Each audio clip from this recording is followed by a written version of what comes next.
Lectura del Santo Evangelio según San Lucas. Jesús fue a Nazaret, donde se había criado. Entró en la sinagoga, como era su costumbre los sábados, y se puso en pie para hacer la lectura.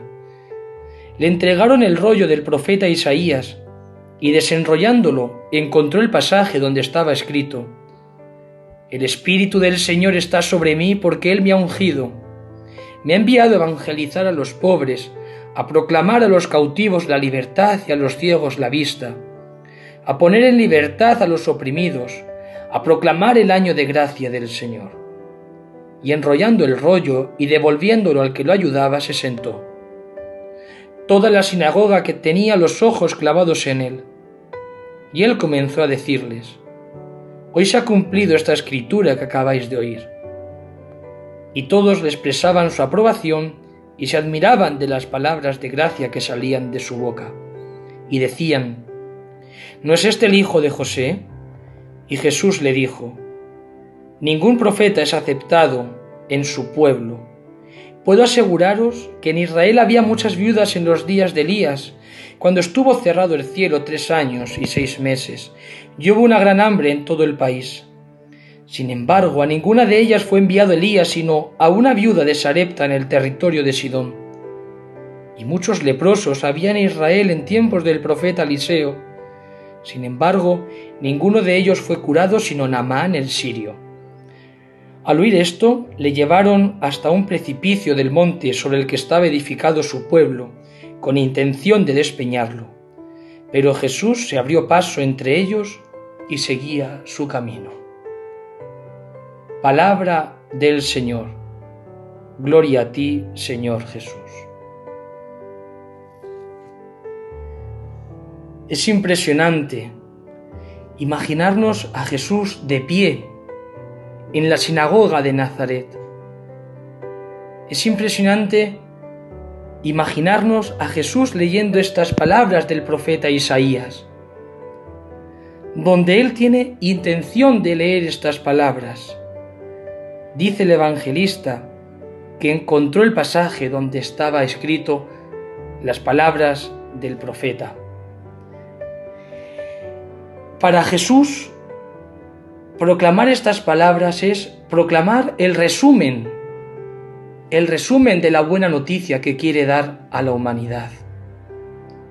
Una buena noticia donde es evangelizar a los pobres, proclamar la libertad, poner en libertad a los oprimidos, proclamar el año de gracia del Señor.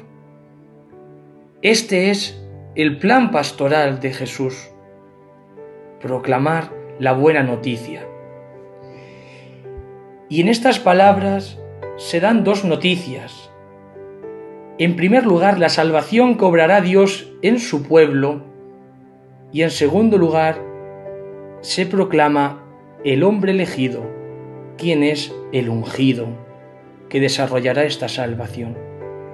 Y Jesús dice que ambas noticias se dan en él. Explicaba bellamente el Papa Juan Pablo II.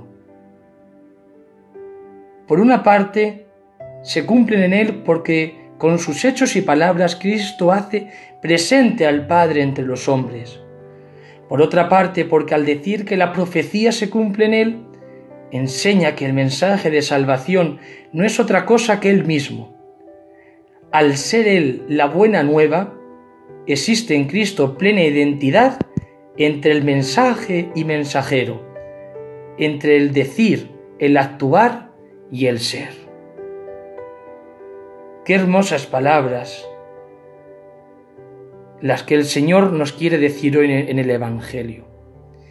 Y este plan también tiene que ser para nuestra vida. ¿Qué le ocurre a sus paisanos? Que dudan de la fiabilidad de Jesús. Y esa duda hace de que aquellos que quedaban admirados de las palabras de Jesús lleguen incluso a pensar y tener la intención de despeñarlo. La duda puede hacer también que en nuestras vidas podamos rechazar este plan que Jesús nos quiere dar. la buena noticia.